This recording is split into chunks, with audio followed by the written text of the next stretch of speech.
Baik, terima kasih. Assalamualaikum warahmatullahi wabarakatuh. Kang Waalaikumsalam. Meing dan para narasumber yang berbahagia. Pertama-tama saya mohon maaf karena tidak bisa hadir di studio karena masih di tengah jalan dalam perjalanan wirawiri mencari sesuap nasi.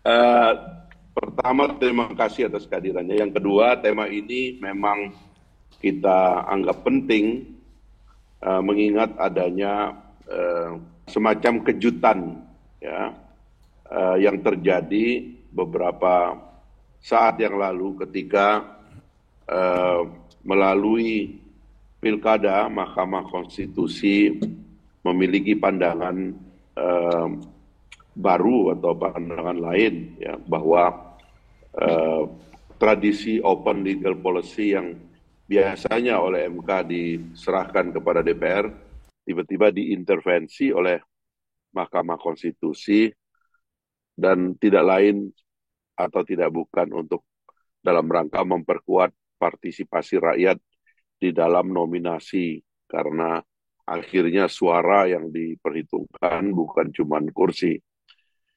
Dan memang ini mempengaruhi lanskap dari pilkada kita dalam banyak daerah kota kosong pecah menjadi suara-suara yang berserakan dan kandidat bertambah banyak di mana-mana.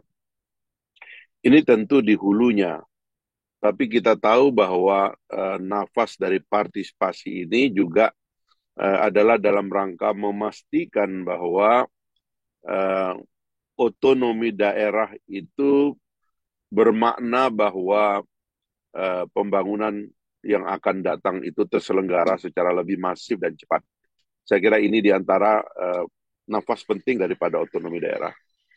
Dan saya ingin menghubungkan antara gagasan otonomi daerah yang sudah berlangsung cukup lama di Indonesia ini dengan fakta bahwa masih banyak pandangan bahwa otonomi daerah kita justru menjadi penyebab perlambatan pembangunan karena dibilang bahwa daerah menjadi atau kepala daerah menjadi raja-raja kecil dan raja-raja kecil ini kemudian melakukan bergen dengan pemerintah pusat sehingga eskalasi daripada pembangunan yang kita harapkan tumbuh lebih cepat malah melambat. Nah, kita sebelum Pak Prabowo dan Mas Gibran nanti dilantik pada tanggal 20 Oktober yang akan datang, Mas Meeng, itu ada janji kepada masyarakat dunia bahwa ekonomi Indonesia akan tumbuh 8%.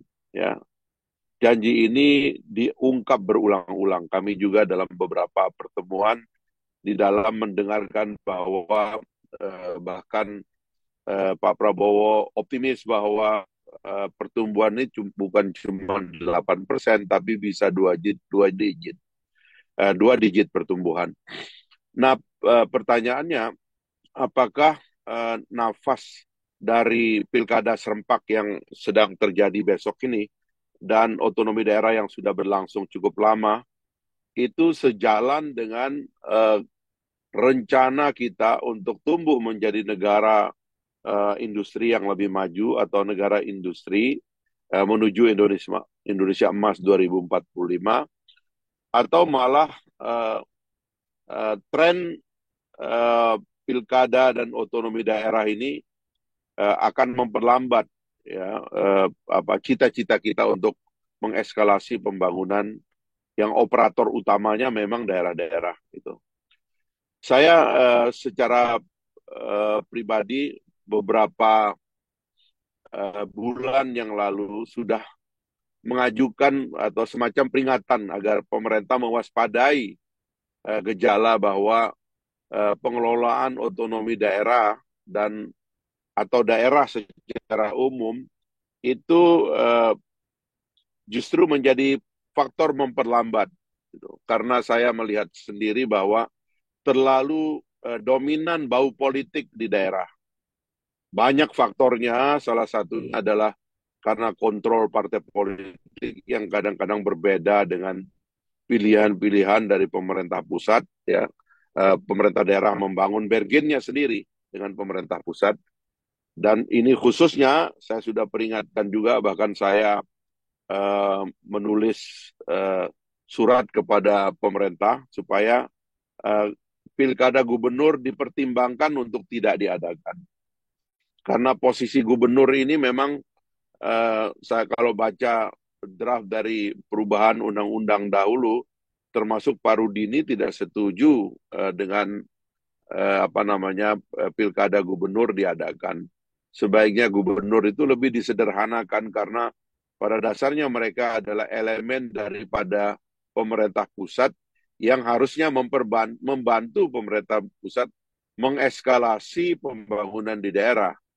Tetapi gubernur justru karena diberikan mandat oleh rakyat, akhirnya dia bergen dengan kabupaten kota, sehingga banyak sekali kasus antara gubernur dan bupati serta wali kota tidak kompak. Bahkan di daerah-daerah yang utama, yang dekat dengan Jakarta, gubernur punya politik lain dalam langkah menghadapi pemilihan presiden yang menyebabkan terbengkalainya pembangunan di daerah-daerah karena antara gubernur dengan pemerintah pusat itu tidak harmonis. Nah, ini sebenarnya idenya kenapa sebenarnya pemilihan gubernur ditiadakan. Karena pada dasarnya 514 kabupaten kota, pemilihan itu harusnya lebih kepada kontestasi melayani publik, ya. Dari mana supaya KPI mereka sebagai pemerintah daerah diperiksa oleh pemilih. Tetapi gubernur itu ada dalam posisi dilematis, ya, dan yang harusnya pemilunya ditiadakan. Tapi oke lah, sekarang ini sudah berjalan dan kita tahu juga bau-bau daripada gangguan kepada pemerintah pusat melalui pilkada gubernur ini sudah terjadi. Di Jakarta sangat terasa bahwa oposisi mulai bergerak dalam pilkada gubernur. Di Jawa Tengah kalau kita lihat calon-calon pesaing dari calon presiden justru ditenggerkan di pilkada-pilkada gubernur. Di beberapa daerah juga demikian, itu sangat berbau politis. Padahal seharusnya pilkada itu bau politisnya itu berkurang dan bau teknokratisnya yang lebih tinggi. Karena itu yang diperlukan oleh pemerintah pusat untuk mengeskalasi pembangunan di daerah-daerah. Nah, sekarang kita sudah punya otonomi bahkan lanjutan karena desa pun dipilih oleh rakyat dan diberikan dana yang otonom dari pusat melalui transfer pusat. Hal-hal ini yang menurut kita di Partai Gelora memikirkan bagaimana sebenarnya lanskap atau struktur daripada terbentuknya pemerintahan daerah di masa yang akan datang yang bisa berlari kencang. Kita tahu Pak Prabowo ini adalah seorang sopir, bukan sopir baru. Beliau ini berada di tengah dan di dalam pemerintahan sudah lama. Kalau mobilnya sudah siap, bensinnya sudah siap, ini sopirnya sudah akan berlari cepat. Cuman gandengan-gandengannya di belakangnya itu, yaitu pemerintah daerah dan sebagainya, bisa nggak dia lari cepat untuk bersama-sama dengan presiden dan pemerintahan baru mengeksekusi rencana-rencana dan janji kampanye yang dijanjikan untuk percepatan pembangunan kita menuju Indonesia Emas 2045 itu. Itu yang menurut saya perlu kita mitigasi dan alhamdulillah di sesi ini kita punya pembicara yang sangat legitimate begitu ya. Prof.